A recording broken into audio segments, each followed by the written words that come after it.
ज्ञान the treasure में आपका स्वागत है। और मैं आपको बताऊंगा कि अर्जुन को उर्वशी ने नपुंसक होने का श्राप दिया था। वो श्राप उर्वशी ने क्यों दिया था? देखिए, रामायण और महाभारत दोनों जो कथा है या दोनों जो कहानी है या दोनों जो हकीकत है, ये श्रापों और वरदानों से परिपूर्ण है। हर चीज का कवच श्राप या फिर वरदान है। तो अर्जुन को अगर नपुंसक होने का श्राप दिया गया तो उसका कोई वजह होगा। और सबसे बड़ी बात ये देखिए कि महाभारत में या रामायण में श्रापों या वरदानों का फल मिलता था। तो यहां पे हम उस श्राप के बारे में बात करेंगे। यह प्रसंग पांडवों के वनवास के समय का है। अपने वनवास के समय एक बार पांडव वेद व्यास जी के आश्रम में पहुंचे और उन्हें अपना दुख बताया। युधिष्ठिर ने वेद व्यास जी से प्रार्थना करी कि वो उन्हें अपना राज्य पुनः प्राप्त करने का कोई उपाय बताएं। तब वेद व्यास जी ने कहा कि पुनः अपना राज्य प्राप्त करने के लिए तुम्हें दिव्य अस्त्रों की आवश्यकता पड़ेगी, क्योंकि कौरवों के पास भीष्म, द्रोणाचार्य, कृपाचार्य, कर्ण जैसे महारथी हैं। अतः बिना दिव्य अस्त्र शस्त्र प्राप्त किए तुम उनका कुछ भी नहीं बिगाड़ सकते। युधिष्ठिर के ये पूछने पर कि वो देवताओं से वो दिव्य अस्त्र कैसे प्राप्त करें, वेद व्यास जी ने कहा कि आप सब में केवल अर्जुन ही देवताओं को प्रसन्न करके दिव्यास्त्र प्राप्त कर सकता है।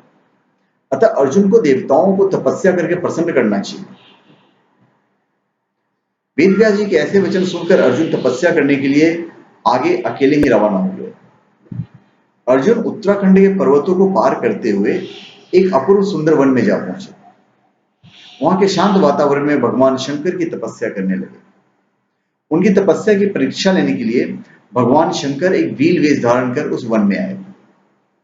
वहां पर आने पर भील रूपी शिव जी ने देखा कि एक दैत्य शुकर का रूप धारण कर तपस्यारत अर्जुन की घात में है।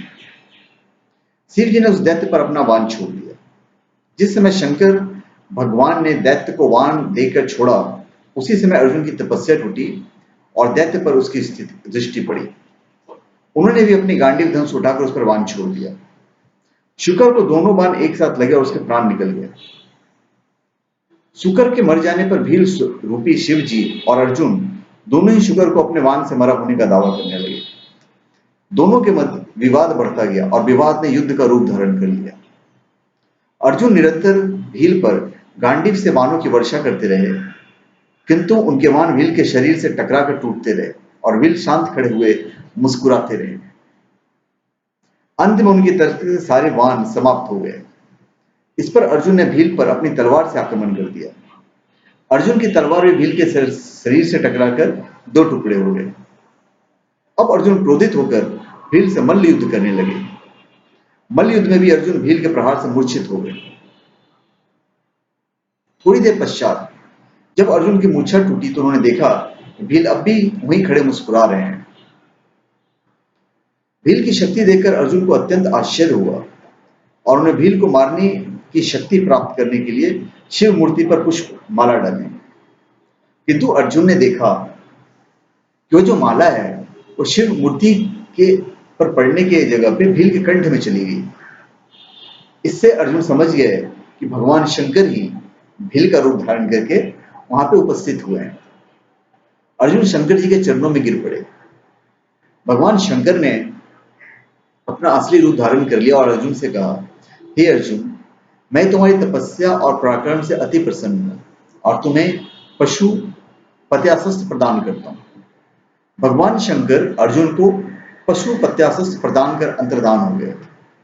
इसके पश्चात वहां पर वरुण, यम, कुमेर, गंधर्व और इंद्र अपने अपने वाहनों पर सवार होकर आ गए। अर्जुन ने सभी देवताओं का विधिवत पूजा की। यह देखकर यमराज ने कहा, अर्जुन, तुम नर के अवतार हो तथा श्री कृष्ण नारायण के अवतार हैं। तुम दोनों मिलकर अब पृथ्वी का भार हल्का करो। इस प्रकार सभी देवताओं ने अर्जुन को आशीर्वाद और विभिन्न प्रकार के दिव्य और अलौकिक अस्त्र शस्त्र प्रदान कर अपने अपने लोकों को चले गए। अर्जुन के पास से अपने लोक को वापस जाते समय देवराज इंद्र ने कहा, हे अर्जुन, अभी तुम्हें देवताओं के अनेक कार्य संपन्न करने हैं, अतः तुमको लेने के लिए मेरा सारथी आएगा। इसलिए अर्जुन उसी वन में रहकर प्रतीक्षा करने लगे। कुछ काल पश्चात उन्हें लेने के लिए इंद्र के सारथी मातली वहां पहुंचे और अर्जुन को विमान में बिठाकर देवराज की नगरी अमरावती ले गए। इंद्र के पास पहुंचकर अर्जुन ने उन्हें प्रणाम किया। देवराज इंद्र ने अर्जुन को आशीर्वाद देकर अपने निकट आसन प्रदान किया। अमरावती में रहकर अर्जुन ने देवताओं से प्राप्त हुए दिव्य और अलौकिक अस्त्र शस्त्र की प्रयोग विधि सीखी और उन अस्त्रों शस्त्रों को चलाने का अभ्यास करके उन पर महारत प्राप्त कर लिया। फिर एक दिन इंद्र अर्जुन से बोले, वत्स, तुम चित्रसेन नामक गंधर्व से संगीत और नृत्य कला सीख लो। चित्रसेन ने इंद्र के आदेश पाकर अर्जुन को संगीत और नृत्य की कला में निपुण कर दिया। एक दिन जब चित्रसेन अर्जुन को संगीत और नृत्य की शिक्षा दे रहे थे, वहां पर इंद्र की अप्सरा उर्वशी आई और अर्जुन पर मोहित हो गई। अवसर पाकर उर्वशी ने अर्जुन से कहा, हे अर्जुन, आपको देखकर मेरी काम वासना जागृत हो गई है, अतः आप कृपया मेरे साथ विहार करके मेरी काम वासना को शांत करें। उर्वशी के वचन सुनकर अर्जुन बोले, हे देवी, हमारे पूर्वज ने आपसे विवाह करके हमारे वंश का गौरव बढ़ाया था, अतः कुरु वंश की जननी होने के नाते आप हमारी माता के तुल्य हैं। देवी, मैं आपको प्रणाम करता हूं। अर्जुन की बातों से उर्वशी के मन में बड़ा क्षोभ उत्पन्न हुआ और उसने अर्जुन से कहा, तुमने नपुंसकों जैसे वचन कहे, अतः मैं तुम्हें शाप देती हूं कि तुम 1 वर्ष तक पुंसत्वहीन रहोगे, मतलब नपुंसक रहोगे। इतना कहकर उर्वशी वहां से चली गई। जब इंद्र को इस घटना के विषय में ज्ञात हुआ तो वे अर्जुन से बोले, वत्स, तुमने जो व्यवहार किया वह तुम्हारे योग्य ही था। उर्वशी का यह शाप भी भगवान की इच्छा थी। यह शाप तुम्हारे अज्ञातवास के समय काम आएगा।